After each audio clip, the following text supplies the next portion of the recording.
But don't laugh. It's been on for 3 or 4 years right now. It's been a while. Around the 100. They're ones, you know where 19 intersects 79 there in Washington? Yeah, yeah. It's a 4-year project there. They're making Wow. 4 closures. How are you, TJ? Good to see you. Thanks for having us back. To possibly 6 a.m.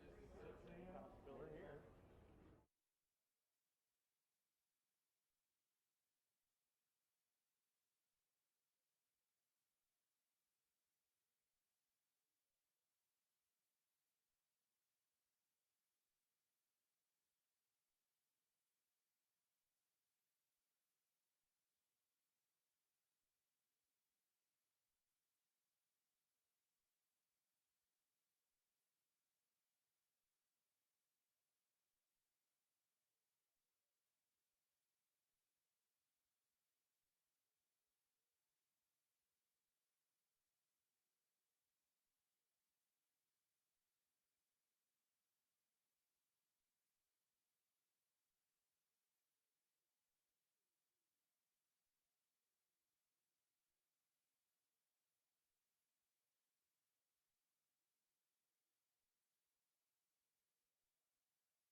Yeah, we were down last February. Plan on going back this week. Good morning, Delaware. Welcome to the USTA Speaker Series. I'm your host, TJ Burkett, the editor of Hoofbeats Magazine. Hope you got signed up for the USTA Speaker Series drawings because I'm going to give away some stuff now. Allison, you ready to give away some stuff? All right. First thing we have is a copy of 100 Years in Harness, and that's going to go to Cindy Molyneux. All right. And next is a Hoofbeats subscription going to Linda Filaro Shannon. You here? All right. I'll mail that right out to you. Next is a random Little Brown Jug photo to Larry Shannon. You guys are on a roll early in the morning, aren't you? Yeah. And you can get a free water, too. Right. What else do I have in here? Ohio Super Night T-shirt, Mike McClintock. Mike McClintock, right there. All right. There's a movie named McClintock. I And watched it the other night at 1 a.m. a copy of 100 Years in Harness to Earl Dunmore. Earl Dunmore, right there in the back. We'll bring it back to you.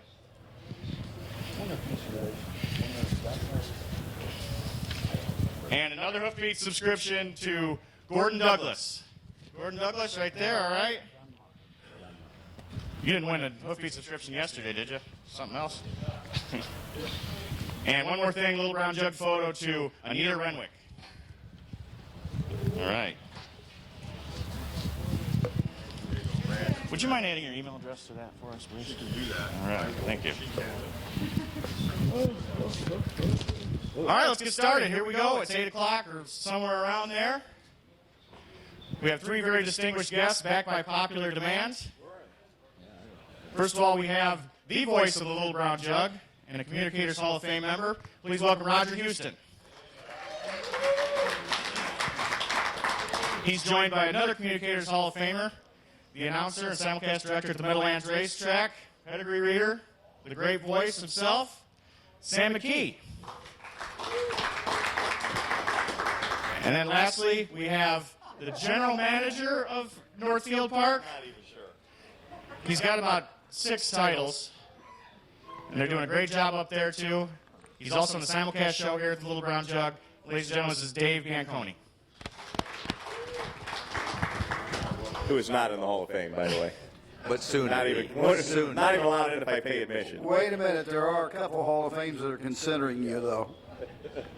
All right, guys, this is how it works. Today, this morning until 8:30, we're going to handicap. I think we're going to start with Little Brown Jug. Make sure to talk about that. And if you have any questions, raise your hand. I'll come over with the microphone, and you can ask these guys any questions. Let's try to keep it about handicapping early on, and then we'll open the floor about quarter after to anything you want to talk about. But, gentlemen, let's start with the first jug elimination. That's race 12. What do you like? Well, as far as I'm concerned, the 12th race, the first elimination, the biggest key to the race, I thought, was Dave Miller's choice of who he was going to drive. He was down on Lost for Words, the star from Pennsylvania who's stabled right here in Ohio, and Rocket in Heaven, who's just been excellent recently for the most part in New York. I thought that was a real tough call. Plus, Dave drives State Treasurer for Dr. Ian Moore, won the Jug with Shadow Play for Dr. Ian Moore, and when State Treasurer's in New Jersey, Dave and Misty Miller keep the horse in their stable, so a big connection there. But he opted for the one Lost for Words. I guess he committed to that horse, Roger, early in the year. You've seen him race a lot in Pennsylvania. What do you think of that decision? Lost for Words, I didn't think there was a choice that who David would take because he committed to Brian Brown at the beginning of the year. He'd drive Lost for Words. Something always happens to keep this horse from getting to the winner's circle, and it's kind of indicated by his last lines. They're not bad, but he still can't get the job done. From the rail, Delaware, Ohio, might be a different story today. Dave, what do you think about Lost for Words? Roger, I think hit the nail on the head. He is. Someone's calling me. Hang on, it might be David Miller. Hang on a second. Say, don't be trashing me. But one thing about it, Actually, my yesterday, wife. for whatever reason, the front end didn't seem to be holding up. And I don't know if we're reading a little too much into that or not, but several races, there came kind of slow final quarters, and horses from the back were able to sweep past, or horses first and second over. And you don't want that to get into your head as a driver and overthink it, but certainly something to consider. That was wild yesterday. It was wild. A lot of horses, 3, 4, and 5 wide, and made up the ground and beat those horses on the front end. I'm sure it's happened before, but I just don't ever remember the front end giving it up as bad as it did yesterday. And I didn't think there was any reason for it. Yeah, we talked about that on the air. I mean, everyone complains to me, oh, you can't win at Delaware unless you're on the lead. Well, you couldn't win yesterday if you were on the lead. It was the strangest thing, and it could revert back to normal today. It has something to do with the horses that were on there, I think. But that was a weird day yesterday. That's my favorite line, by the way. Everybody talks about a track bias, and I say track bias is based on the horses in that race. So I don't believe that much in track I bias. agree. It just drives me nuts when somebody says, oh, the front end's really good tonight and you can't win from off the pace. Well, in the first 3 races, the best horse might have been on the lead, and that horse could have won from anywhere. So I think we jump to track biases way too quickly in harness racing, as opposed to thoroughbreds, where a dead rail or something like that is a little more noticeable. I had a co-host on the Meadows Racing Network a number of years back by the name of Jerry Aaronstein, and he was a real good handicapper.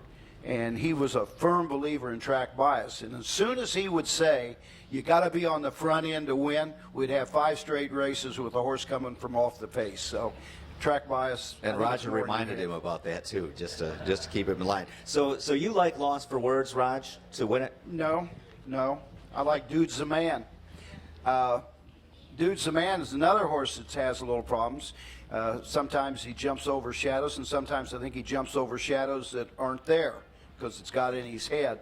But I did talk to the Connections, Howie Yakusko, yesterday. He said he trained a horse on the track, had no problems whatsoever, and I expect a big effort from Dude's a Man today, and of course he won the Adios, so I'm a little partial to that one. Yeah, Homer Houston's going to pick the horse that wins the Adios every year, so just mark that in your program. That's okay. He's going to pick the horse that won the Milstein, too. You're damn so right. Keep that in mind. So who do you like in this 12th race, first to limb, and who are your top 4? I'm going to go with Lost for Words. I think the fact competition's been his main trouble. He races against Wakazashi Hanover or Wiggle It Jiggle It every week, and now he's got the rail. He's had a couple of bad post positions. I think he's going to break through here.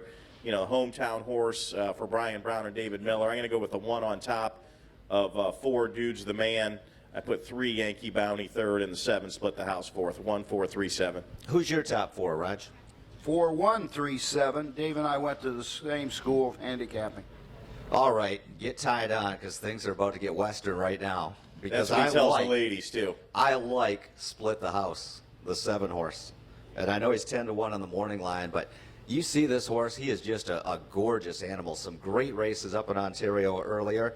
Big price buy this week by the Crawfords. The number I've heard, and they might have to shoot me if I say it's 3 1/4, which that's a lot of money for this horse. Goes to the Chris Oakes barn. We get the Bionic Man driving. Lost for Words, I'm a big fan of his. I've always liked him. He was a little grabby last year, and they worked with him and get him calmed down a little bit.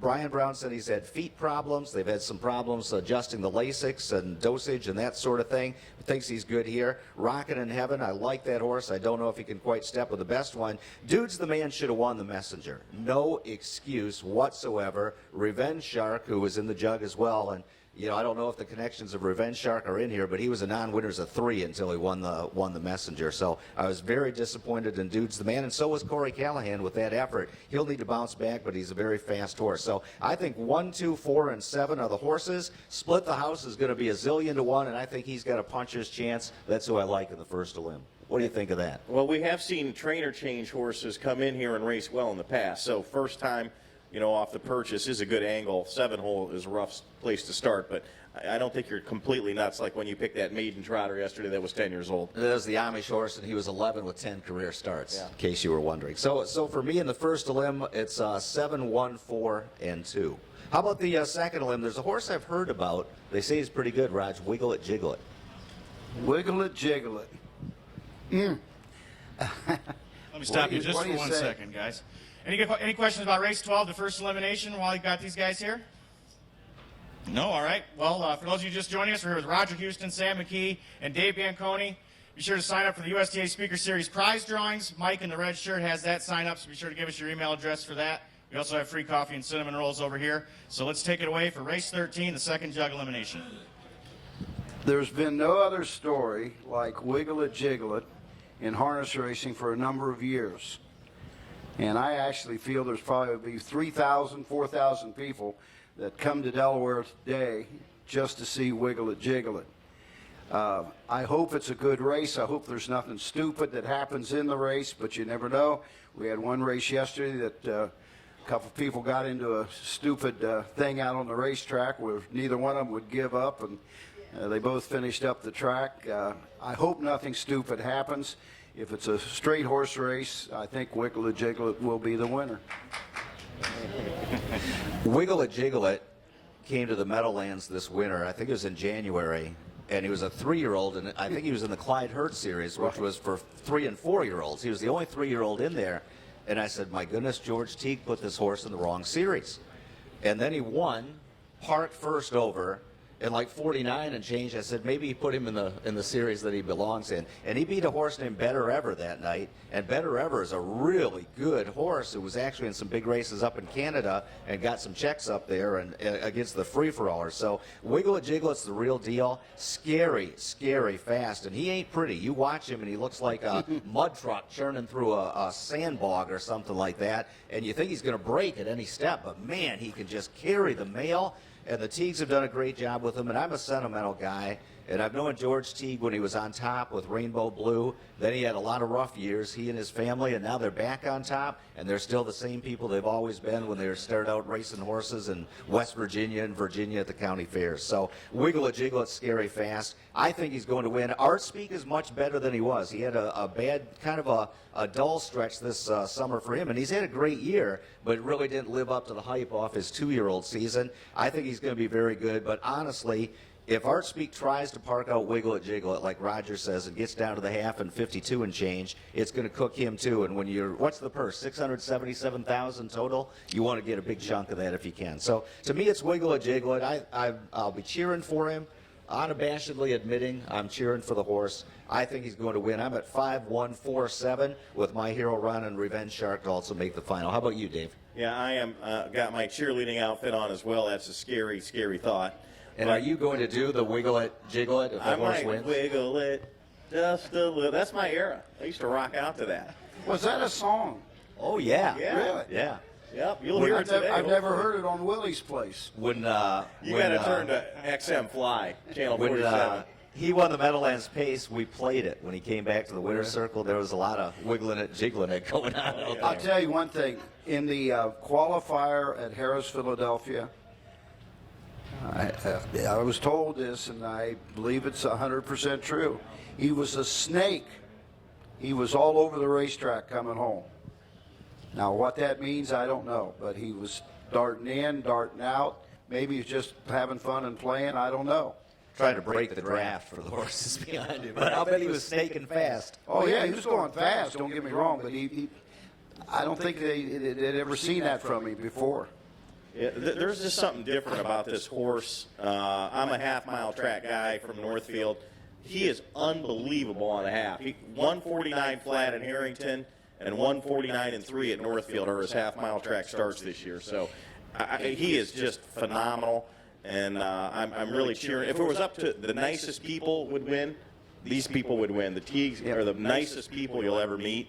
And I think Wiggle It Jigglet's going to come through today. I want to say one thing about George Teague.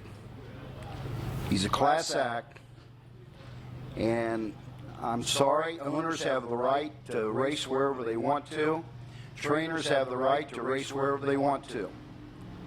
But to use the excuse that you're afraid of the post position, I'm afraid at the half-mile track in the back of their mind, and they skip the jug, it's against my makeup. George Teague, from day one, I'm not scared of the 8-hole. I'm not scared of a half-mile track. I'm coming to Delaware, Ohio, even if it costs me $45,000. Not scared of 2 heats or 3 heats, right? Right. Doesn't make a difference. Now, I got to say, though, he is a gelding. And I think maybe some of the others are thinking about the breeding shed after the racing is over, rather than the sport of harness racing. And I think it's important that you're racing the jug. One last thought for me. I honestly think the best three-year-old pacing colts that I've seen this year, Wiggle It Jiggle It, Wakazashi Hanover, and Freaky Feet Pete, the horse from Indiana. And Wakazashi and Freaky Feet Pete aren't here. So we've got the #1 colt, in my opinion, Wiggle It Jiggle It. And, those other horses are not in this 2 and race. 3 are going to race against each other Saturday night at Hoosier, actually. That's going to be pretty cool. Yeah. And not to mention it, but Wakazashi could have been here. They could have paid the $45,000. They chose not to. They said it was because they developed a schedule at the beginning of the year and they were going to stay to it. It's up to you whether you, I don't know. Tough to pay $45,000 when there's a horse you can't beat in there. Well, To be honest, beat You it once. can't Did beat it once. You can't right. beat him if you're not racing him. Very true. Yeah. Any Roger, questions if you- here about race 13, the second jug elimination? Roger, have you ever thought of being an evangelist preacher? What's wrong with that? Nothing at all. Actually, Pastor Joe, I don't know if anybody knows Pastor Joe, and one time he says, well, why don't you come, well, I go to chapel every Sunday at the track and everything, and one time I told him, he says, Roger, why don't you come up and give the sermon one day? And I said, well, you write it and I'll deliver it. But, you know, I agree with these guys. I think Wiglet Jiglet's number 1, and 2 and 3 aren't here. I do have to give it up to Wakazashi. That horse did beat him fair and square in the North Nice America horse, too. Cup. But, you know, outside of that race and the Cane where he just got burnt up in the speed duel, Wiglet Jiglet has been unbelievable. Montreal Teague, a young guy, has been under a ton of pressure. He's been beaten up. Horse is 17 out of 19 lifetime. Obviously, he's done a pretty good job driving him. And he's shown he has to be on the front here. Usually at Delaware, you want to be, but I don't. And mighty nice and a fine young.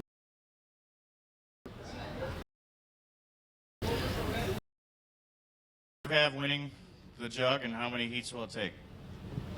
2 heats, Wiggle it, Jiggle it. Going out on a limb. Yeah, me too. I'm going to go out on a big limb and say 2 heats, Wiggle it, Jiggle it. You'd be stupid probably if you didn't say wiggle it, jiggle it, but you never know what's going to happen. Right. I think more so this year than in any other year, my heart's with wiggle it, jiggle it. All right, thank you, gentlemen. Well, I'll open the floor to any questions about the Little Brown Jug eliminations or final. Raise your hand, and I'll come back with the microphone. All right, gentlemen. There are no donuts if you don't ask a question, basically. Well, let's move on. Do you have any spot plays in any other undercard races that we can talk about? After yesterday, you probably just want to throw listen, these out. I'll Yeah. just show you my handicapping. I'm having a bad week this week. It's going straight downhill from the beginning. I think Sunday I had 7 winners and like 11 exacta boxes, or perfecta boxes, whatever they call them. And then on Monday, I think I had 5. Then we come to Tuesday, and I had 2. I didn't even look at how many I picked yesterday on top. Probably in 10 or 11 of the 18 races or 17 races yesterday. And the one race he wins, I didn't pick him to win. So maybe that's why now David's a little ill today, and he's not going to make it. But I think he'll be driving. But that was my handicapping yesterday. Usually that's great strategy here. There's one horse that's a Are you and copying? minutes front in the Sire Stakes. Brett Miller's driving today. Tyler Rush has done a nice job with him at the fairs, but he beat those 2 horses fair and square. Yep. I think he's got a shot, and he's going to be a zillion to 1. Hey, point of question. I mean, I graduated and everything from high school and college, but does eminence refer to the Pope? Do they refer to him sometimes as the Holy? I know Eminence Front's a song by The Who, but that's about the end No, of my but knowledge. the word eminence. I'll have to ask. This horse is co-owned by Gail Tanner, who's the wife of USTA Executive Vice President Mike Tanner. So Right. we've been hearing all about this horse Oh. all summer long, and I'm going to have to ask him and get back to you on Does that. anybody know what the word eminence really means? Yeah. But But he said it is deliberately misspelled. This lady does right here. She's got What her is hand it? up. Spelling. The most eminent thing is the Well, listen, there's a lot of horses that are misspelled. I can tell you a number of them that they send in. The spelling, the USTA gives them a different name. You went to college, high school? You graduated high school and college? Yeah. Because 12th grade was the 3 longest years of my life. That's all I know. This guy comes up with more sayings, and he's the most brilliant person in the world. Well, I am not saying this to suck up to Mike Tanner or to Sam for sure, but it is weird we landed on the same horse. He's not going to be 8-1. If he's 8-1, I'm going to drop the microphone and go bet on myself because I totally agree. This horse lands in a field of horses that have raced in the Sire Stakes but aren't dominant. He's been, mainly at the fairs, as Sam said. Gets Brett Miller in the bike here, and I think Eminence Front is definitely. Another. You programs, little brown jug programs, and if anybody needs one, raise your hand and Allison will come and give you one. And they were sitting up here the whole time we were talking, and I forgot to give them out. So you guys were too entertaining. All right. Any questions? Let's talk about the entire card and open up the floor. I know it's early, but here's your chance to talk to some of the biggest names in harness racing. Row 3. I got a question, row 3. Just a moment. Let me get you the microphone. That is Mike. I don't have a question. I just have a comment. When you were talking about the North America Cup, I was sitting with Ronnie Pierce at Mohawk Grandstand, and he told me that told Ronnie that I can beat that horse, Wiggle It Jiggle It, with Wakasashi Hanover, and he did. And that's all I had to say on that. I thought that was quite a promotion. Yeah. And I'm just sorry that Wakasashi Hanover doesn't be here today. And you know, I'm sorry Ron Pierce isn't here today either. He's actually contemplating retirement. He's had neck surgery, he's had a couple back surgeries, his back is still just killing him. And his doctors have told him if he drives again and gets in an accident, he could be paralyzed for life. I guess they put in some 3 or 4 discs and things like that, and so he's got some tough career decisions to make, and that guy's just scary good driver. Scary good. But I don't know if we're going to see him back. In one respect to the North American Cup, I have this one gentleman at the Meadows that is a good handicapper, make no doubt about it. And the day of the North American Cup, he come up to me, he says, they're going to beat Wiggle It Jiggle It. And he's a big fan of Wiggle It Jiggle It. And this was early. Don't forget, this was real early. And I says, no, he'll get beaten in the North American Cup. And he says, who's going to beat him? I says, I don't know, but there'll be somebody that will beat him, because when they're going for that kind of money, anything can happen. And I feel bad that I even made the statement now, because I hope I didn't put the kiss of death on him. Yeah, the same's true today. Same is true today. And Wiggle It Jiggle It up in Mohawk was really grabby in his elimination in the final, leaving off the gate. And I think he took a little bit of him out of himself there. Plus, they changed his bridle after that. Montrell and George thought that he did not see Wakasashi Hanover coming up alongside him, and changed his bridle a bit. They must have opened him up a little bit. I don't know exactly what they did. So made a minor adjustment there. Maybe that had some impact. Who knows? Always remember, these horses, they're just like humans. Seriously, they have good days, they have bad days. Some days, I mean, how many days do you get up in the morning and say, oh, God, I'd like to stay in bed all day? Yeah. Well, why can't a horse have that same feeling or something like that? So always remember, they're not machines. They're not, and well, guess what? Even machines sometimes don't act upright. So I just hope everything goes right, and I hope it's a good, clean horse race and everything. Go ahead, young lady. I have a question. Roger, you amaze me because you always come up with all these records. Like almost every race, there's a record, and I'm wondering how you come up with them, or where you store all that information for all these records.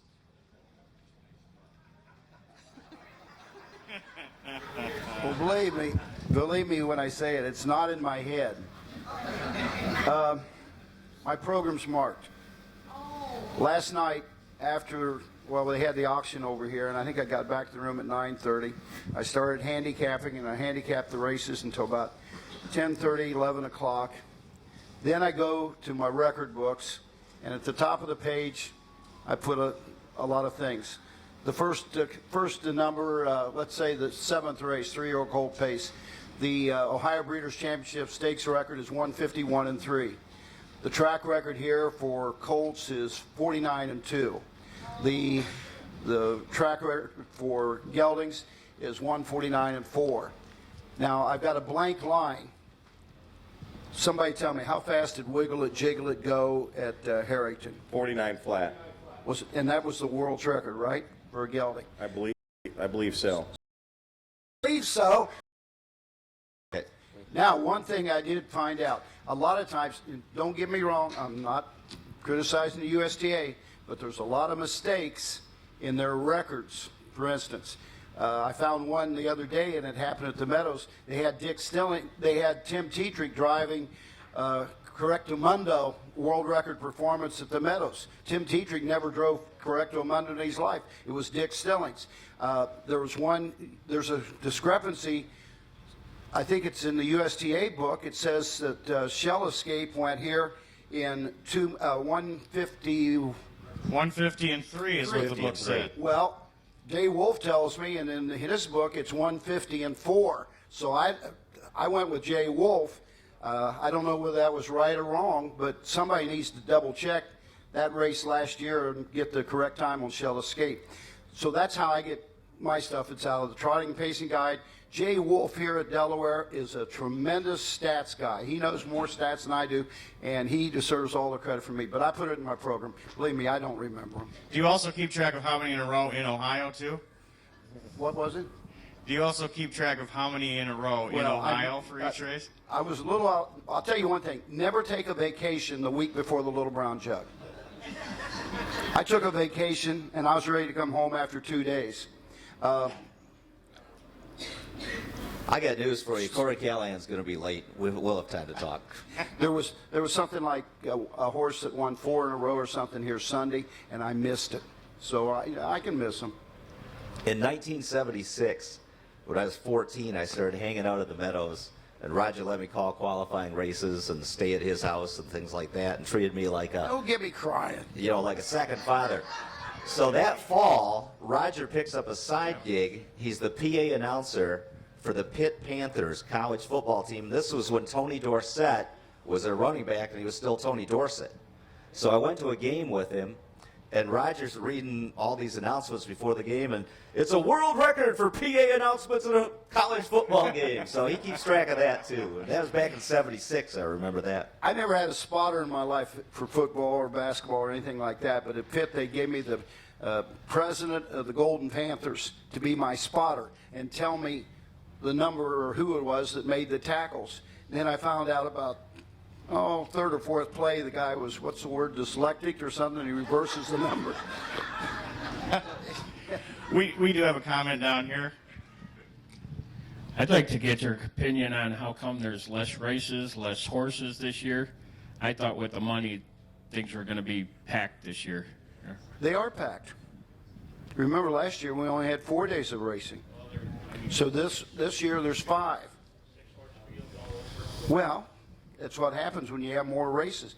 The entries for Delaware this year went from 145 for those special races they had last year, that they'd had for 2 or 3 years, just to over 800.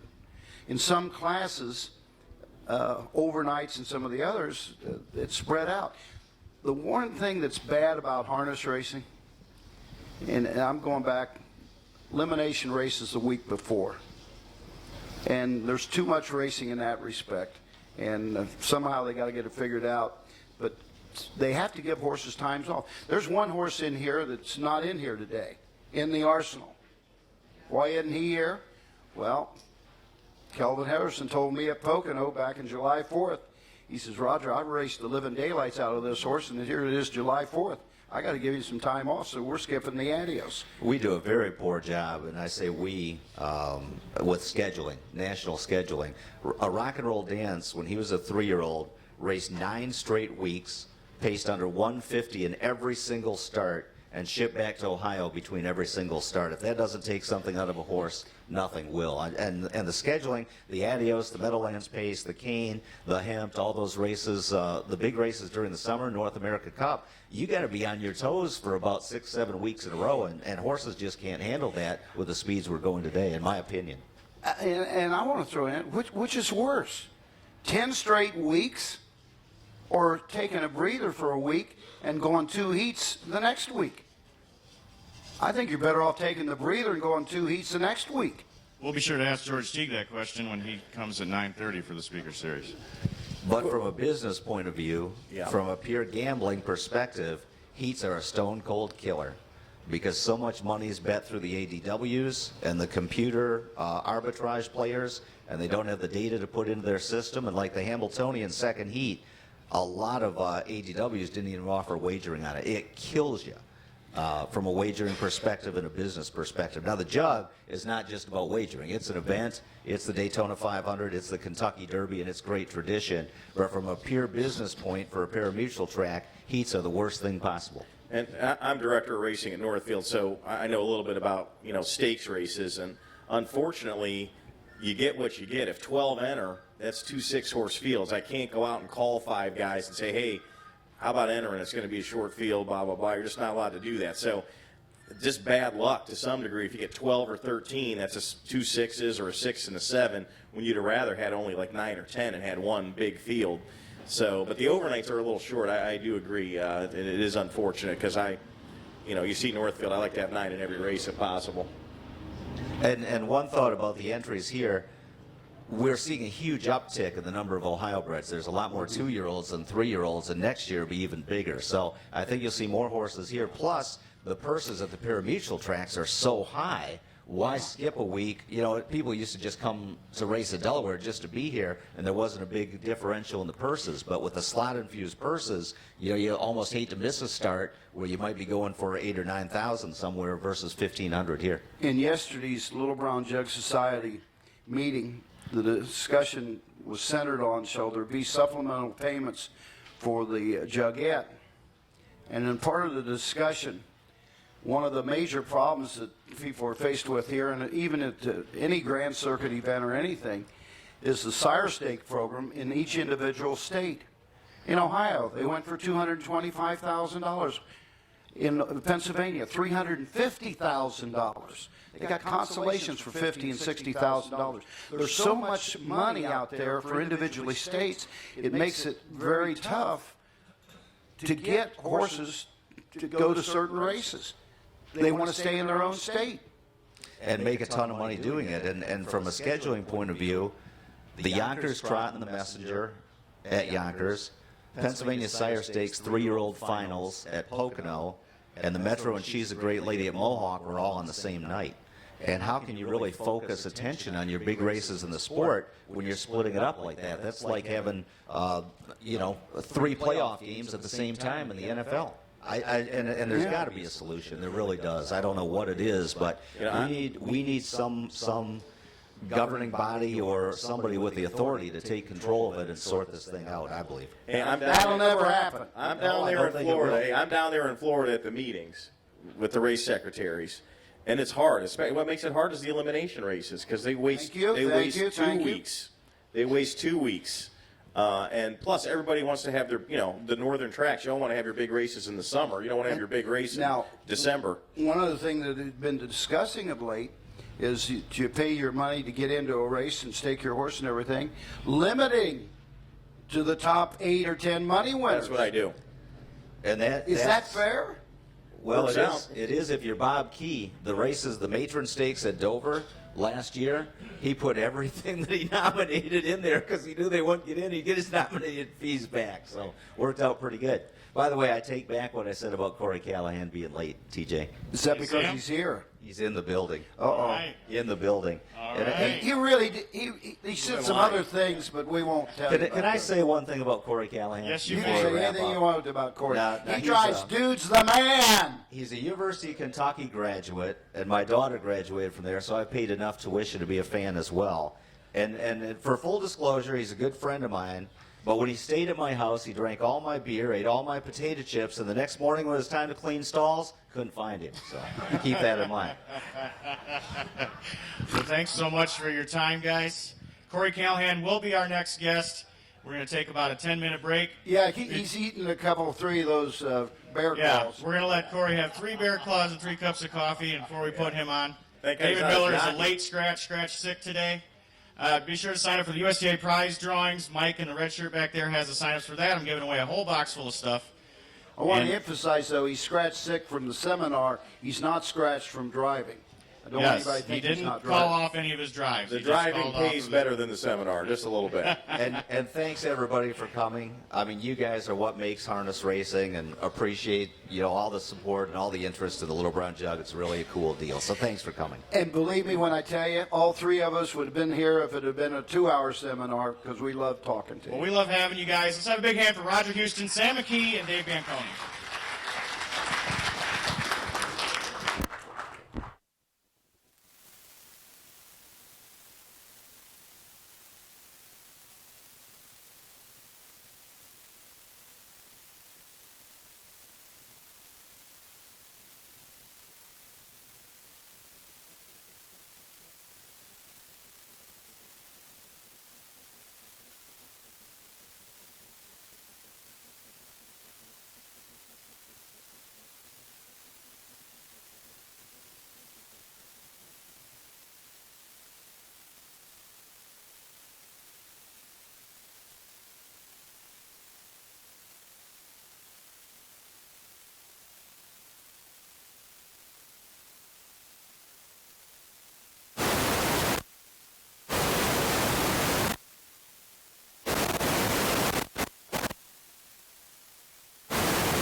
Ronald Redenauer. Is that you? All right, well, we'll give it to you then. You can give it to him. A Hoofbeat subscription to Terry Monroe. Even if you aren't here, I'm mailing it to you anyway. There. All right. Hey, I know this guy. He's on the list. How about we give 100 years in harness to Tom Wingfield. Tom, are you still in here? What, somebody signed in for him? All right, where's our guest? He'll be back. We'll get it to him. All right, let's get started. Everybody, welcome to the USTA Speaker Series. I'm your host, TJ Burkett. I'm the editor of Hoofbeats Magazine. We're in the USTA tent. We have free coffee and cinnamon rolls, courtesy of the Ohio Harness Horsemen's Association. We're live streaming on the internet. We're taking questions from the internet, so thank you everyone who's watching from at home or at work. I don't know how much work gets done on Jug Day, because I know everybody's sitting there watching the simulcast show, of which our last guests are a part. Today's guest is a driver. It keeps changing, but last I heard he has 2 jug starters, right? Correct. That's correct. He's the driver of Dude's the Man and Paparazzi Hanover. RK Hanover. RK Hanover. Dude's the Man and RK Hanover. Please welcome Corey Callahan. Thank you. All right, is the mic on? Everyone can hear him back there? Can everybody hear me? All right, good deal. What? That's enough out of you. Go fix the track. Corey, we're all here for the jug. So tell us about your jug horses. Let's start with the Adios winner, Dude's the Man. What do you think are your chances with him? I think I got a real good shot in there. You know, I drew well, and the way that I see it going down, I mean, I'm really hoping that the track's kind of playing the same way it was yesterday, and the front end wasn't holding up, and I'm hoping that my guest that was sick is going to try to go down the road with loss for words like he did in the other eliminations yesterday, and hopefully collapse like he did yesterday. I think I'll be second over, probably behind Yankee Bounty. It depends on who leads from the outside, but I kind of see it lining up in there. Yeah, just to reiterate, we did expect David Miller to be here, but I got a text about 7:30 in the morning, said he wasn't feeling too well. Me too. I was thinking, yeah. Imagine that. Corey got that text as well. It doesn't mean he booked off his drives. We don't know that, but he was a late scratch sick for this event. Corey, tell me about RK Hanover. You know, I don't know too much about this horse. I've raced against him several times. But, you know, I mean, Casey Coleman has already won 2, 3. How many jugs has she won? She won 2 in a row there. Yeah. 2. And Roger probably knows. Yeah, I mean, her horses are always fit and ready. That horse has got a big move to him. And I think, you know, I'm going to race that horse the same way. I mean, this is really a speed favoring track, and you saw yesterday a lot of horses on the front didn't quite get there, and then when you got a good horse, they still get there. Sassa, you know, whacked it out and won the Jugette. So, but I think they're going to be blasting out of there. Yannick Gingras, he doesn't take anything back. He'll be blasting with My Hero Ron, and I think they'll really be speeding. You know, Scotty's going to leave hard with Art Speak, and I'm not really sure what Montrell's going to do. His horse is really versatile. He's the best horse in the race, so I think it doesn't really matter necessarily what he does unless he gets roughed up real bad, and that's what I'm hoping for, because my horse can pace for a piece, so we're just going to try to make the final. Oh, to add to that, this is the first time you've driven the horse, and it's on the biggest stage. What's the process for you to pick up a drive like this? Well, you know, actually in the Jugette yesterday, that was pretty good. I started that horse, Southwind Roulette, for Doug Lewis. She qualified a couple times big, and Burke bought her for $250,000 in her 2-year-old season. So it was not, you know, and when Burke buys everything, you know, his man is Yannick, and he gets all the drives. So it was nice to get that horse back yesterday. I was very pleased, and you know, it's just a matter of being in the right place at the right time. I mean, look at Sears in the Hambo. He drove Pickman one time, won, and that was it. So, but one's all you need. How does it work? Do you get a phone call the day before? I mean, how do you get on the list of guys that they're looking for to pick up these late drives? You know, to be completely honest, I was walking back towards my camper. I was in the 8th and 9th race yesterday. I was walking back. Ronnie was coming through, and I said, Ronnie, can I go drink a beer now, or should I wait? And he goes, well, I got 4 in. I think you should wait. So I sat around all afternoon in my colors, you know, pounding waters, and got the call and made a little cash. So it was a good day. That's fantastic. Good thing you were staying here and got a chance to pick up that drive. She's a nice filly. I'll open the floor to questions. Anybody have any questions for Curry Callahan? Raise your hand at any time. I'll come over with the microphone, and we can have a conversation with him. I have one right up here in the front. Corey, I'm just curious about the jump into the shadows with your horse. Yeah, he definitely. I mean, you know, you watch the adios. That's impressive that a horse can jump shadows that many times and go 48. So obviously he's extremely fast. I mean, he's got a big gait.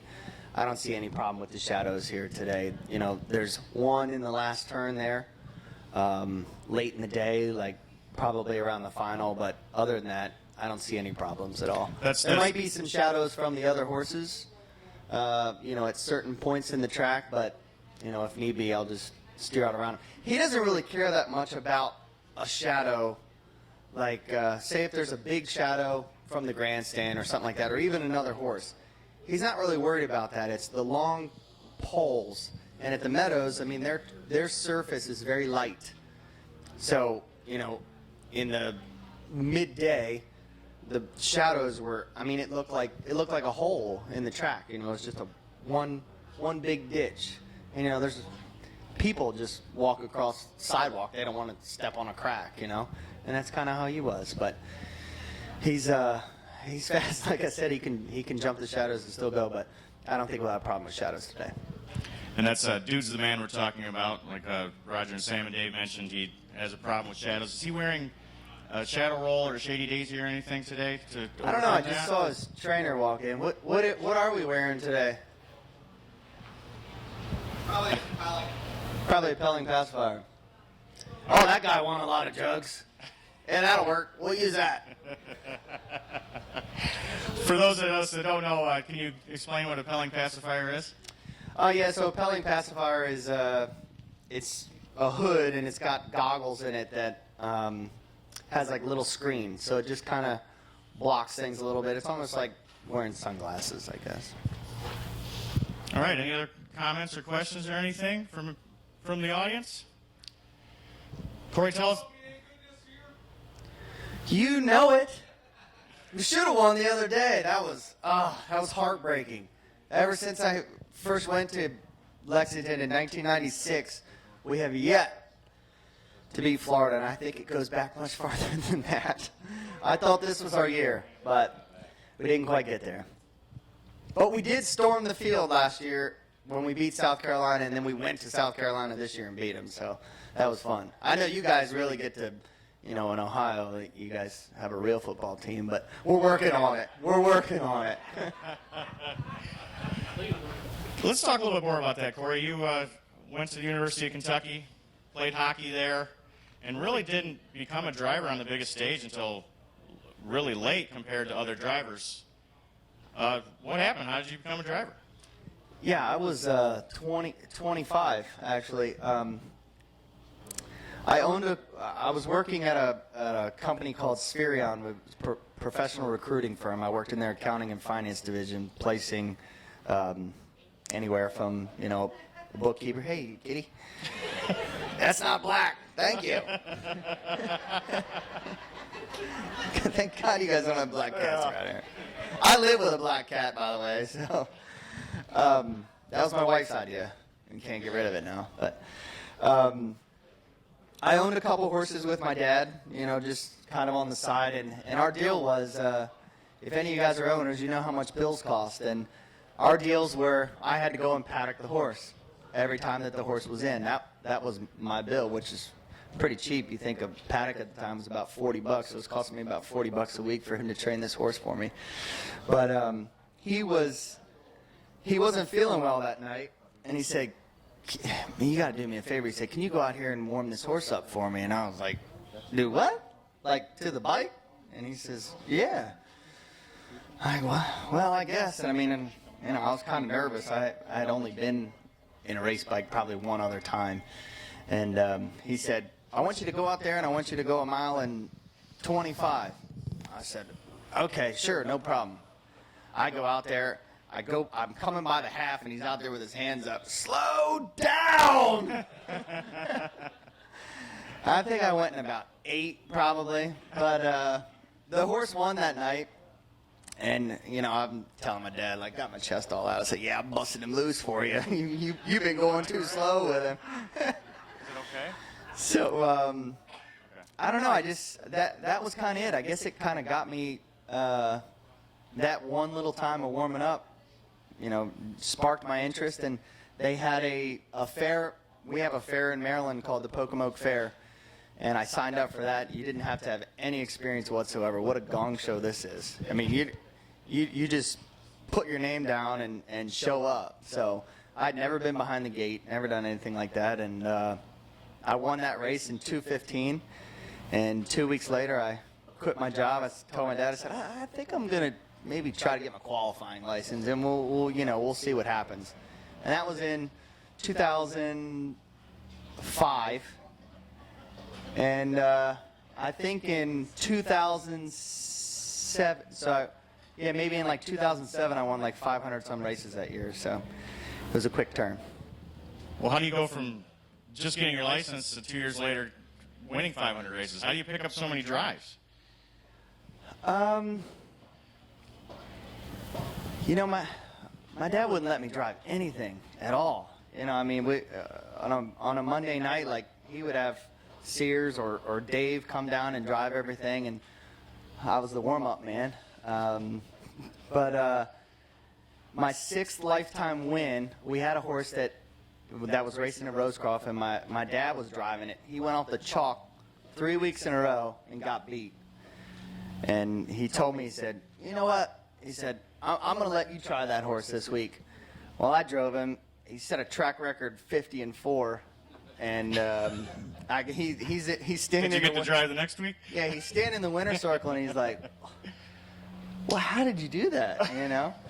And that horse went on, and man, he made a lot of money there. His name was Cool Flying Fun. He was pretty much like the horse that kind of gave me my start. And from that point on, people saw that I could make speed, and I got a lot of drives from there. And I think it helped probably that I was older, because I was, I was more mature and, dedicated and really open and willing, to talk to the trainers. I wasn't, some young kid that thought I knew everything. I was willing to take a lot of, advice and direction, and man, everything worked out tremendous. I don't know how many races I've won. The USTA I know more than 4,000. That was my last milestone, so things have been good. That's an incredible run. Can everybody hear back in the back there? We're here with Corey Callahan. He's driver of 2 jug starters, including Dude's the Man. Any questions from the crowd right now? This is for you. We have a question over here. Thank you. Corey, question for you. In terms of safety, the industry, what can the industry do today to make it safer for drivers, or what's the expectation? In terms of safety, I think that the industry is really doing well. Since they took the hub rail out, I never raced with a hub rail. But, that was a big thing. Now drivers can get out of the way. You'll see a lot of horses, especially at Chester, which is an absolutely terrible surface that I race at every day. A lot of horses make breaks there in those turns, and there's plenty of room for you to get out of the way. And unfortunately, there's still going to be accidents at times. But when I'm very fortunate that I get to drive with all the greatest drivers in the country and drive a lot of the best horses. So that makes things a lot easier for me too. So I think in terms of safety, it's mostly just about the track surface, and I think that the track guys are doing a really good job. Okay, thank you. Any other questions from the crowd right now? Corey, we're talking about I see you there. We're talking about black cats coming in front of you. What are some of your superstitions? Because I know drivers are a terribly superstitious group. You know, as a matter of fact, I have this little thing with 11:11. I don't know if anybody else does this, but whenever it's 11:11, I make a wish. And last night we were on our way home from dinner, and I looked, you know, we're in the car, and I looked down, it was 11:11. And like, Yannick's driving, and I'm thinking, this ain't good for you. I wish I would win the Adios tomorrow. All right, we have a question down here, Corey. How do you feel about the those off-center bikes, and are they going to stay around? Do the drivers like them, not like them? Oh, I think so. I mean, I think the evolution of the race bike has really changed a lot of things, and you know, with the off center and making the you know, the bikes lighter and the wheels spin faster. You know, I think that it's going to continue to evolve. I mean, these guys that are making the bikes, you know, Chad Falk from Spider Bike that has the Tornado, the Ghost, the Gorilla. I don't know what he's going to have next, but he's going to have something next. And you know, I mean, it's ever changing, and I think it's a good thing. Corey, you've been a representative for the United States in the World Driving Championship more than once. What's it like to do that? Once. Well, you did a fantastic job that one time. Yeah, but I let that bloody Canadian beat me. That wasn't good. Oh, we got some Canadians here. Sorry about that, guys. Sorry.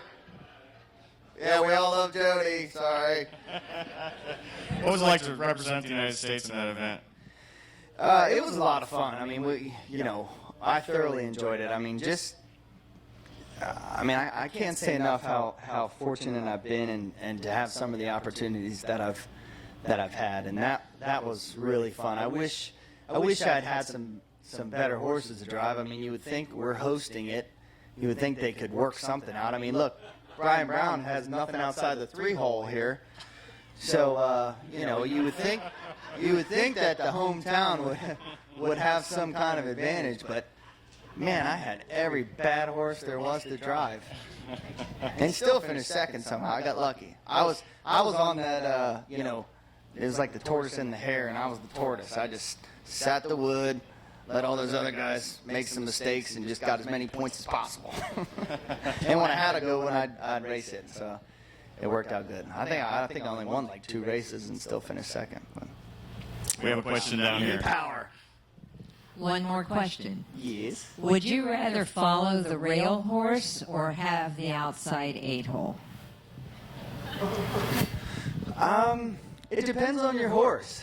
You know, I mean, if I'm driving a horse like Golden Receiver, I'd rather have the 8-hole than follow. But, you know, typically, if you've got a horse that's kind of trippy, I mean, it would help to have the 9 because, you know, to be the trailer, because you're going to get away a lot closer unless you got a horse, you know, that can really blast from the 8-hole. But in stake races, I feel like every horse, you paid your money, you should be able to put your nose on the gate. Yeah, we have a couple of questions here. Now we're getting warmed up, folks. Corey, you have a favorite horse that you've driven, and who's the best horse you've driven? Well, I like Dude's Man right now. He's my favorite today. He's just got a cool name, too, you know? You'll hear Roger, Dude's the Man. You know, I mean, it just sounds good. It sounds way better than, well, Wiggle Jiglet sounds good, too. I kind of like that one, too. Corey, I'm all the way back here. I got a question from the crowd. You said that should be on the gate. We got technical difficulties back there. Too far away. In Europe, why, you know, they go with big fields there? That's the question. The question is, over in Europe, they have pretty big fields. And what do you think about that instead of splitting into 5 and 6 horse races? I mean, I think it works for them because they have a lot different model than we do. You know, I mean, their racing is a lot of distance races. We typically just go a mile, you know, or if we do go a little bit farther, a mile and a 16th or a mile and an 1/8, you know, some of those races there at the Meadowlands. It doesn't really change the way the race is driven that much. Now, if you had to, go 2 miles or something like that, like they do over there, you'll see horses stacked up in 2 tiers the whole mile. Nowadays it's such a speed game that I'm sure that the bigger fields probably make it better, maybe from a gambler standpoint, because maybe there is somebody that takes a shot at a heavy favorite and horse trips out and wins. But as a driver, I just like the 8. If I only have 7 others to worry about, it's a lot easier. Any questions from anybody? Yeah, we got one back here, Max. Where's home? Home now is Middletown, Delaware. I'm originally from Maryland, so that's 8 hours because my parents drove out yesterday morning. So they haven't been back here since 2009. I see my man George Teague back there. The last time they came was when we had Mr. Wiggles. So they haven't been back since. I won an elimination 2 years ago, but I paid like $100 to win, so I didn't really think I had that much of a chance, so I didn't make them bother driving the 8 hours. But I think I got a good shot today, so they made the trip out. All right, you got to be quite an athlete to be a driver nowadays. What do you do to keep in shape? Well, I've really been focusing on my. I'm just a, driver is like my second job. I've really been focusing on my hockey career, but it just hasn't quite panned out.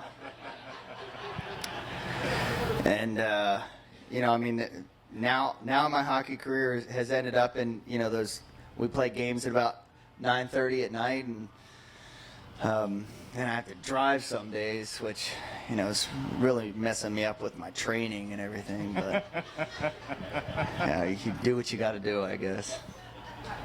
And I run a lot. My wife's a big runner, so we have a state park that's close, and I don't like running the road. So there's a state park through there, and it's nice. We take our dog and just run through there. It's cool. But she beats me all the time. She's like, it's ridiculous. She can run for days. We have time for one more question before George Teague Jr. and Montrell Teague join us. Any other questions?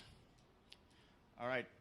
As a driver, as fans, we all know how great it is to be here at Delaware and the atmosphere and the experience. Tell us what it's like to be here at Delaware from a driver's standpoint. Well, there's no better place to be. This is kind of what you hope for when you're growing up. I'm sure Montrell will tell you too. There's nothing like it to be part of the show. You come out and you watch these races, and to be part of the show is, like I said, I've been very fortunate, and just unbelievably happy to be here. All right. Folks, remember to sign up for the USTA Speaker Series prize drawings. Mike in the red shirt in the back there, he has to sign up, so I'm going to be giving away a bunch of stuff. We're going to take about a 5-minute break, and then we'll be on with George Teague Jr. and Montrell Teague, who are the owner and driver of Wiggle It Jiggle It. And be sure to have free coffee and cinnamon rolls courtesy of the OHHA. And everyone give a big round of applause for Corey Callahan. Thanks, guys.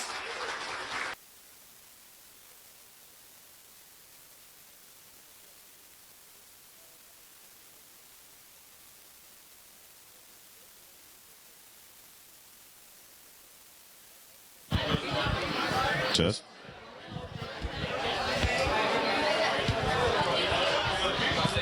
Ladies and gentlemen, welcome to the USTA Speaker Series. I'm your host, TJ Burkett, the editor of Hoofbeats Magazine. We're going to get started in just a couple minutes, but before that, we've got 15 prizes to give away. Thanks to everyone who signed up for the USTA prize drawings. So here we go. Mike, you ready? Raise your hand when I call your name, and then we'll bring the prize right out to you. Let's give out the Little Brown Jug photos first.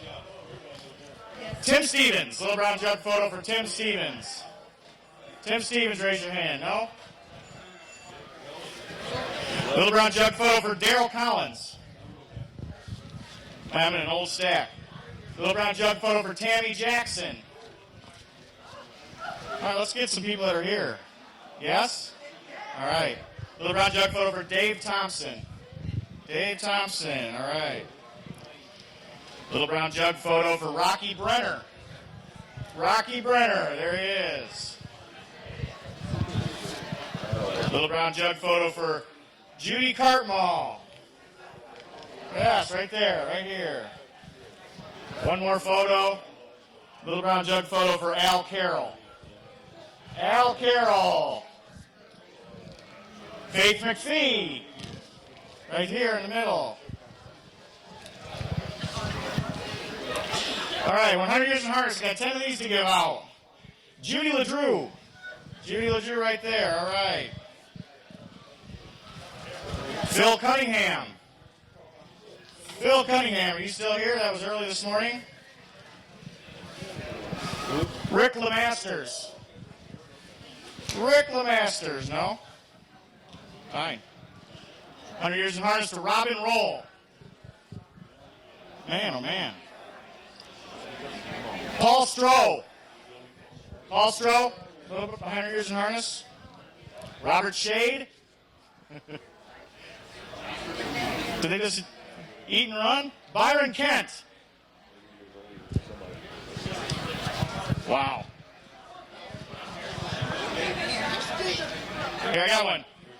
Rick Renwick. Start calling people by name now. Dave Sandberg. All right, right here.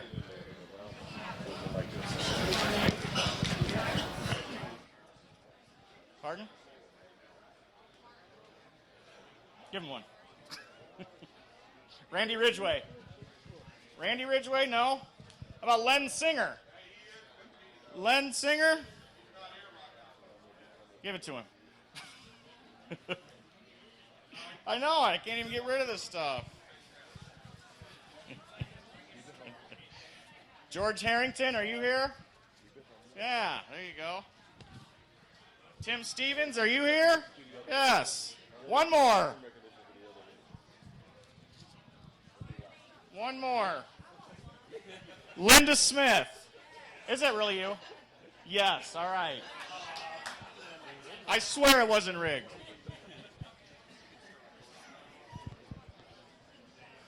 That's all right. All right, let's get started. We've got a busy schedule today because at 10 o'clock there's going to be an autograph session with all the Little Brown Jug drivers next door in front of the Jug Barn. So we're going to wrap this up right at 10 o'clock so that one of our esteemed guests can get over there. We have the entire team behind Wiggle It Jiggle It, the world champion, Meadowlands Pace champion, and prohibitive favorite in today's Little Brown Jug. We have, starting furthest from me, this is the owner of the horse, George Teague Jr. The driver, and George's son, Montrell Teague. And finally, we have the trainer, Clyde Francis. Thanks, everyone, for coming. This event is for you, the fans. So I'm going to start off by asking a question or two. These guys will answer it. And if you have any questions, raise your hand. I'll come over with the microphone, and you can ask your question. I want to have a conversation with some of the biggest names in the sport here today. So I'm going to ask, get these guys started. George, get started about Wiggle It Jiggle It. What's it like to be back at the Little Brown Jug with such a top colt? Oh, no fun place, really. Montrell's been pushing for it ever since he looked good in January. So this has been quite a long process. And we was hoping in July, well, it was May actually, that we had a chance to win the North American Cup, and we didn't do that one. So really looking forward to Meadowlands Pace a little bit more because he had an opportunity to pay into it. So he made it happen. Montrell, tell us why you wanted to be in this race so badly.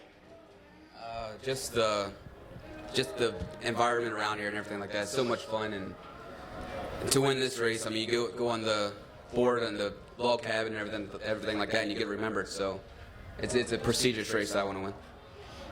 All right, and then Clyde, you're the trainer. Tell us how the horse looks coming into the race, and when did he get into town? looks real good coming in. I got here. I A shipped in little Monday. closer to your mouth. Yeah. I shipped in Monday afternoon. I got here, and he shipped well. Seemed to be real fresh and everything. So I got here. All right. I'll open the floor to questions. Anybody have any questions? Here we go. All right. Hey guys, congratulations first of all, but I'm curious if your original plan was to take a shot at the Triple Crown. Not really. No, not really. His schedule changed from the day we started racing till now. A couple of things we didn't have on the schedule, such as this race, and we supplemented to the Canes, so none of them was on the schedule. As good as I thought he was, and he kept sustaining his greatness, we kind of changed it and didn't go back out to Indiana for the reason of the Grand Circuit. So, no, it really wasn't on the schedule, the Triple Crown. George, can you hold the mic a little bit closer to your mouth for the folks in the back? All right, well, Montreal, you've been under an incredible amount of pressure this year driving this horse, and I hope you don't read what people write about online after the horse doesn't do so well. Take us through what it's like to be under that amount of pressure and be in the spotlight with such a great horse. I mean, I just take it in stride. It's a great thing to have fans and everything like that. But once you lose, they kind of jump off the bandwagon. When you win, they come back on. So you just take it as it comes, and I'm just having fun. That's the main thing. All right, and I have a question for you, Clyde. For years and years, George was the trainer and trained several world champions and horses of the year, and now you're listed as the trainer. How did we get to that point where you're the trainer of record of the horse now? Well, for years I've been I'm a fixture with the Teague team anyway. People will see me. I'm always in the back. The guy that's always smiling, not saying much. And George just figured this time, I get some recognition. So. Well, that is very nice of you, George. Do you have He anything made to it add to deal get back the money, though. Just kidding. Go ahead and raise your hand. Do you have any questions? I have one about halfway back here. Oh, excuse me. This one's for Montreal. Yesterday, the front end wasn't holding up. Does it change your plan today, or the front end's always golden at Delaware? Are you still going with the same plan, or did yesterday have any influence on you? Yeah, I had a different horse. Wiggler Jiggler kind of could have stand them fractions. I had a 2-year-old filly that never did that before, so. But I just literally look behind the gate, and if somebody's leaving, enough of them are leaving, I'll just take back. If they're not, I'll take a shot. Thanks. No problem. All right, well, I'm back here. Any questions? Anyone want to ask the questions of George Teague Jr., Montreal Teague, and Clyde Francis are our guests today. All right, well, George, we have a question over here? All right, I'll get you in just a moment. George, this is a horse that you have not been afraid to put in all the big races, and you've said it over and over. Why is that important to have this race, dance all the big dances? I don't know. I think the greatness, if they're going to title horses as being great, I think you got to do great things. So that includes showing up on every size track, showing up, twice, 3 times a month, and putting the horse into the race. Not taking races off. So I never had a horse like this here, so it was kind of an easy call. So it's been pretty simple. Put him in. He's been a lot of fun to watch, and he's made a few bucks also. All right, we have a question over here. Believe it or not, this is a non-Wiggler Jiggler question. You're the owner of Mr. Wigglers, and we bred to him when he was standing in Ohio. He was a 2-year-old. She raced in the Ohio Fairs and did fairly well in the Ohio Fair Championships that raced here last Sunday. Amongst the many non-Wiggler Jiggler babies that you've had, how much do they improve from 2 years old to when they race at 3-year-old? Do you have a sense of that? I got a sense on one of them. he improved quite a bit. But no, the one I've had about 4 of them. Actually, my sister owned one of them, and she was all right. She paced in 54, 55, and she seemed all right as a 2-year-old. Like a lot of them, they got early speed. If they start showing you any kind of aches and pains, I found that you're a little better off backing off and getting them time, like a lot of horses. But no, he's only 3. You know, he's only been out there, but you want to feed it bread to him. Smart man. Raise your hand if you have any questions again. I have a question. Yeah, we have a question right here in the middle. I was in the jug bar and saw him, and he's big and leggy. Now, I know some beach somewhere had a custom-made bike. I was looking at your bike set in there, and I noticed it kind of looked longer. Does he have a bigger stride, and did you have a custom-made bike for him? No, nothing custom. Nothing custom. No, he's a normal-sized horse. Like you said, he's kind of lanky, but he's just maybe just a tad bit above average. But no, he don't require no special equipment. He does jump shadows, though, so you don't want to leave your shadow rope home. Okay. Well, good luck today. I can remember when you were in Pennsylvania and you won half of them. Thank you. Montrell, you're as cool as a cucumber sitting there. Is there more pressure coming from the fans or from the old man sitting next to you?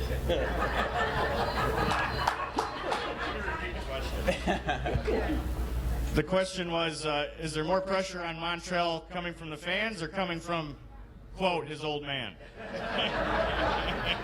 Is Corey still around?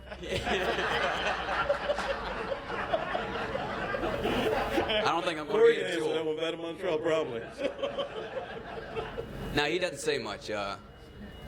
He's been good. I mean, if win, lose, or draw, he's fine with it. But the fans, they've been good and everything like that. It's just living up to the expectation of this horse and everything like that. So I ain't got nothing bad to say about him. Corey might don't know that. Corey did mention that this is a versatile horse. Tell us what it's like to drive him. Oh, he's awesome. You can come first up. You can come put him on the front, second over, anything like that. He's been in every position. He showed that he can do it either way. I mean, he's not a horse that needs a trip or anything like that.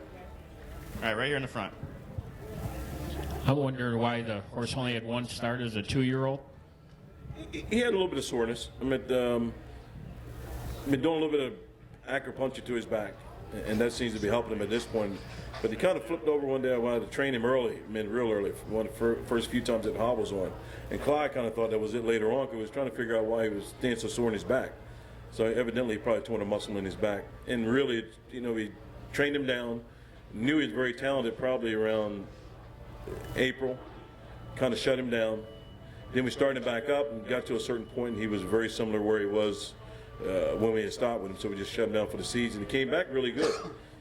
And as the races get, he'd been going since November. He'd been training and the racing, he started racing in January. So aches and pains in race horses are pretty common, but he had a little bit more of it across his back. So the reason he only had one start because of soreness, cold soreness. Clyde, tell us a little bit more about this horse in the barn. What's his personality like? What's his nickname? Does he have any toys? What's he like to eat? Well, he's a laid-back kind of horse. Doesn't want you to bother him. Wants to be left alone. Like yesterday, people come out want to take pictures. He didn't want you to catch him. Take 2 people to catch him in the stall. So but big boy most of the time. Big Mike calls him Big Boy.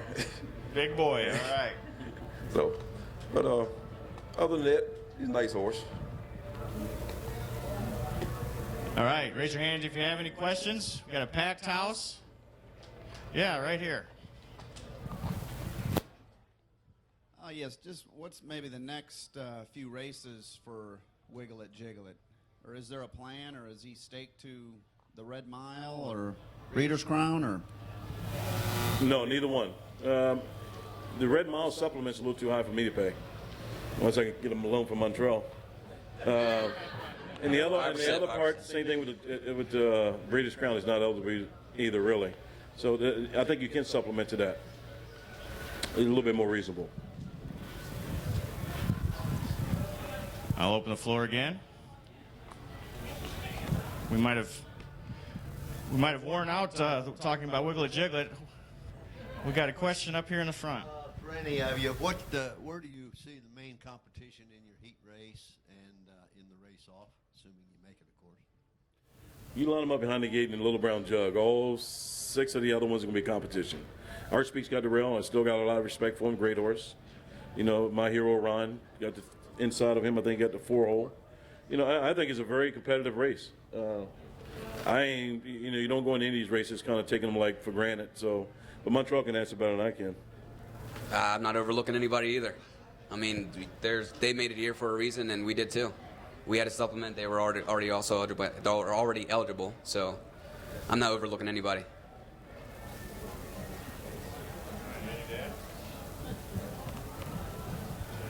We think there might be a big matchup coming up in the Indiana Sire Stakes final between this horse and another Indiana bred that we haven't seen much on the national stage. That's Freaky Feet Pete. Do you plan on racing there, and what do you think of that other colt? Great horse. I mean, plan on racing September the 10th. No, October 10th. October 10th. October 10th. So I know a lot of people are looking forward to it. So am I. And I heard the other people are also. So we'll see. We got one up on them though. So they might be looking to even the score, but we got one up on them.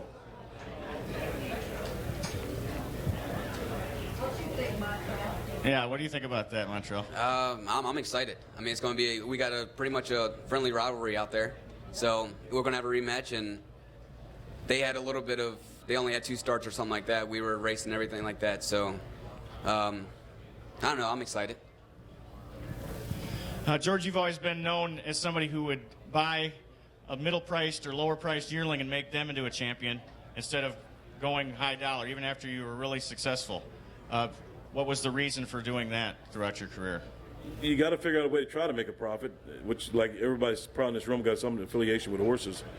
It's tough to make a profit, so you better start where you can actually see 10 months into training, bills, staking, that you might have an opportunity to turn over a dollar and make money. So I always try to keep it to a range where, profit was the bottom line at the end of the year. Got into breeding, so is that just another aspect of that where you're trying to make a profit and decided to do it yourself? I kept a few mares. I'm glad I did now. And I had a lot of confidence in the stud that I stood, Mr. Wiggles, Southwind Lynx. Another colt that a lot of people don't know of named Barbara Pole that I really got high respect for.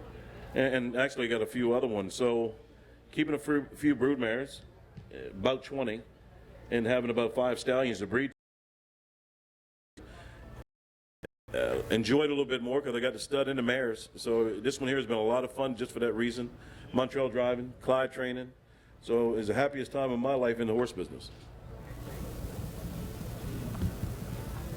Any questions from the crowd? Here we go. Murray Brown. George, I've always looked upon you as kind of a horse whisperer. Most of the great trainers I've known, and you're certainly one I consider in that class, really look over horses before the sale. You, Roger Hammer, E. Filion have had remarkable success standing behind the auction stand and just buying a horse that, for whatever reason, what do you look for? Because you obviously haven't looked at them for any length of time. What is it that catches your eye, aside from price? Price has got to be a factor, of course. Hey, thank you, Murray. Appreciate the compliment. First, start with. Second of all, no, when I go there, man, it's a funny thing. I used to have horses that were homebreds, brought them in, didn't like the conformation, half of them, didn't like half the way they look, and they was mediocre bred and they made it to the races. So one of the horses I bought early on was named Rainbow Blue. Brought it back. First thing I thought, man, she might be too damn big. Glad I didn't look up very good that day. That day at the sale because she wasn't. So learn a little bit from that. So as much as anything else, a lot of them you get back home, you look them over and you see things you didn't like, and some of them were the best horses I've had. So I learned early on, don't look too careful. You live with a lot of things that a lot of people can't. If they're perfect, they're going to drive the price up. If they're dark, it drives the price up. So many things that people go look for the salesman. The color of the horse changes, the price. So I look a little bit of a different direction. It's the chestnuts, right? Yeah, the chestnut. So as much as anything else, I don't need to look at them for days at a time. I rather look at them for 30 seconds. Just look at the overall horse, get a vision in my mind, and try to remember when they go in the sale ring what I like. That was a great question. We've got 3 very good horsemen here. If you got any questions about general horsemanship, they'd be happy to answer those as well. Go ahead and raise your hand if you have any questions. This morning we had Sam McKee and Roger Houston and Dave Bianconi, and they were talking about how Wiggle Jiggle looks on the track warming up?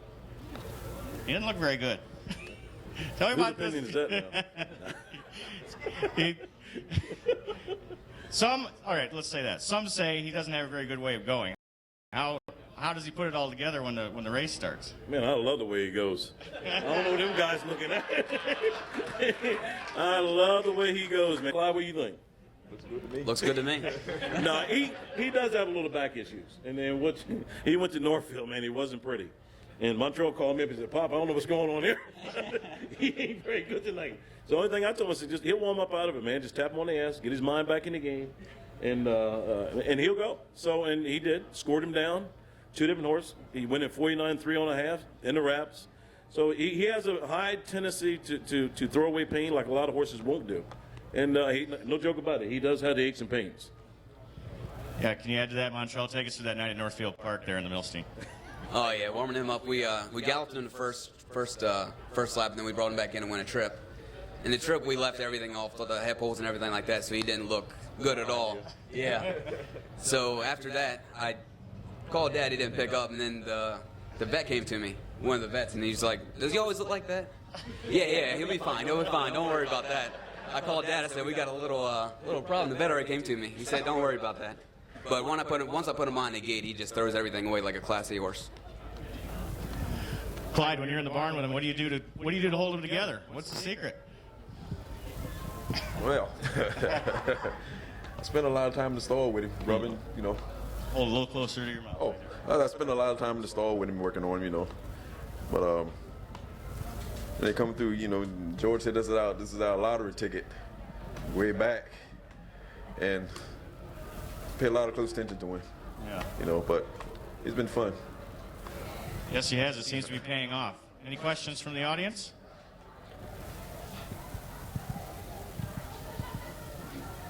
Lead right there. Lead right there. Noonan? You mentioned that you like to race on, different size tracks. Which one do you think he likes the best?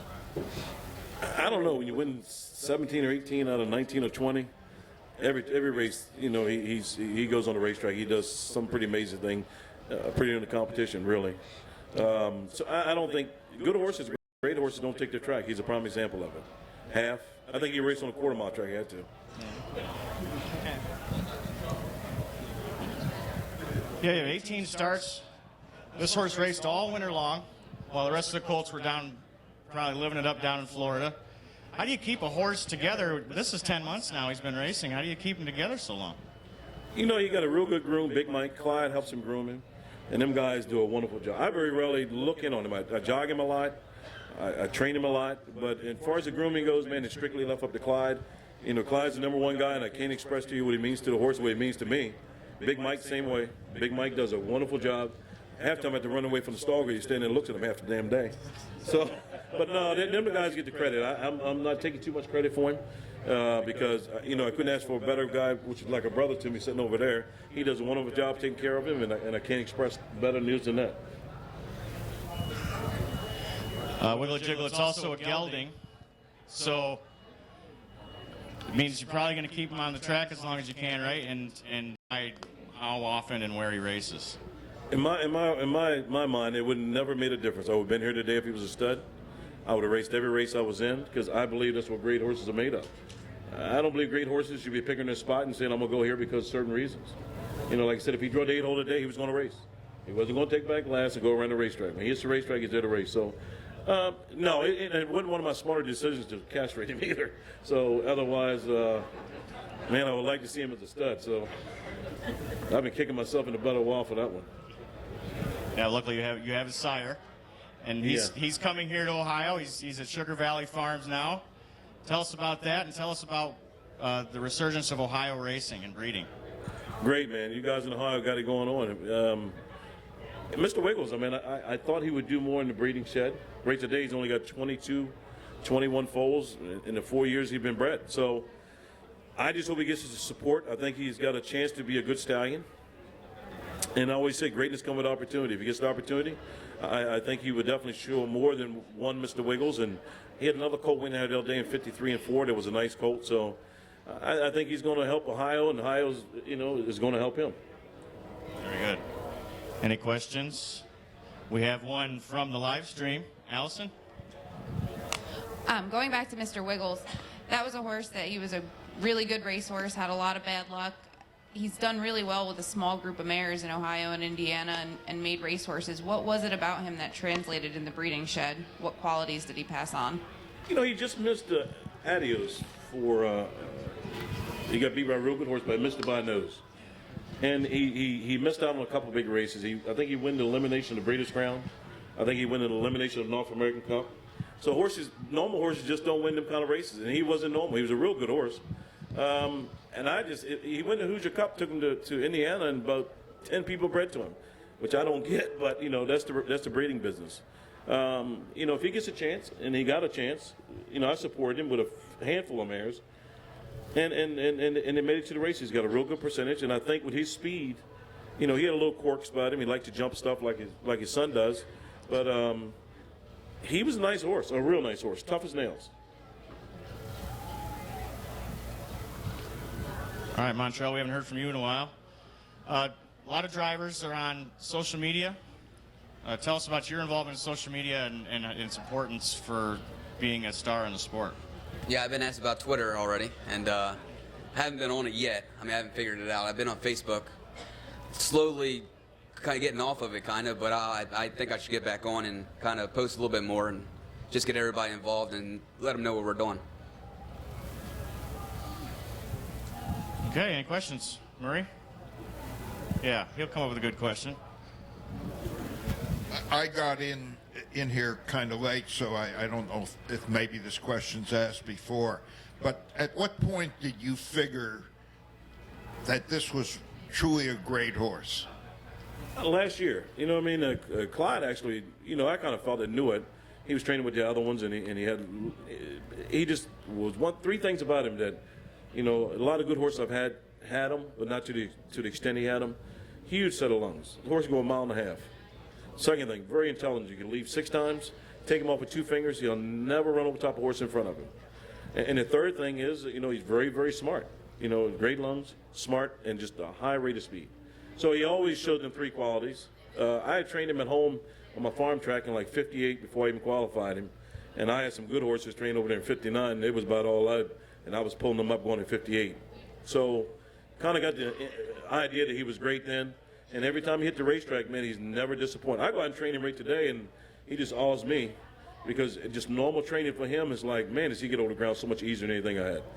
So just a different kind of horse.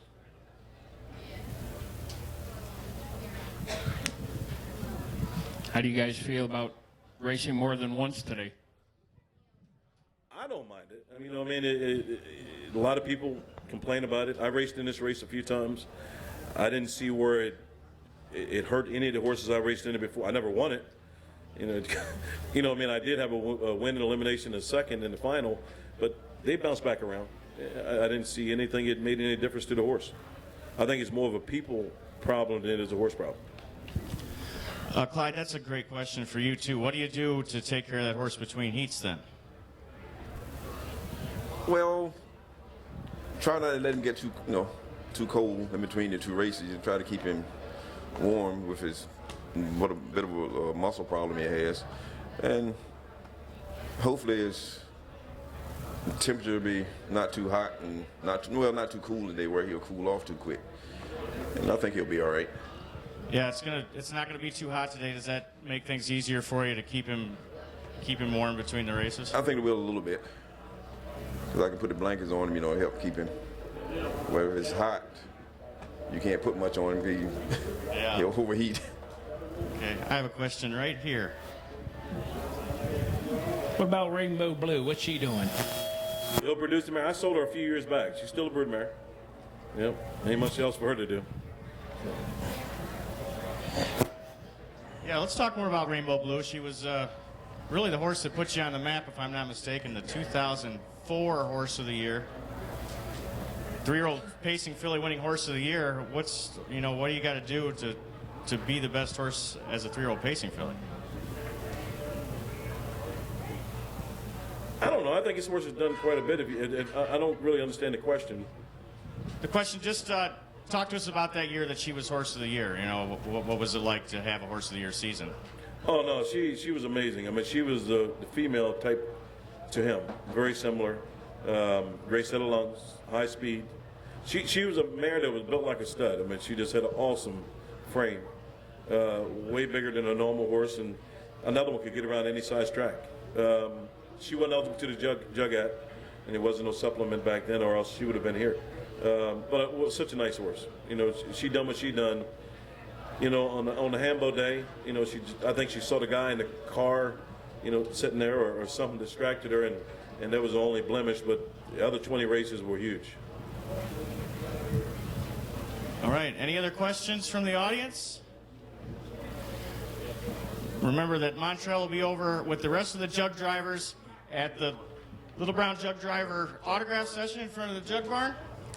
And good luck to these guys. You have a question? All right. Yeah. Clyde, since you do know that she likes to jump shadows, Say it again? You said she'll jump shadows. It's going to be a bright sunny day today, and there will be some shadows out there. What are you going to do? Anything special for today? Have that shadow roll up under the eyes so we won't see the shadows, hopefully. Okay. I just wondered.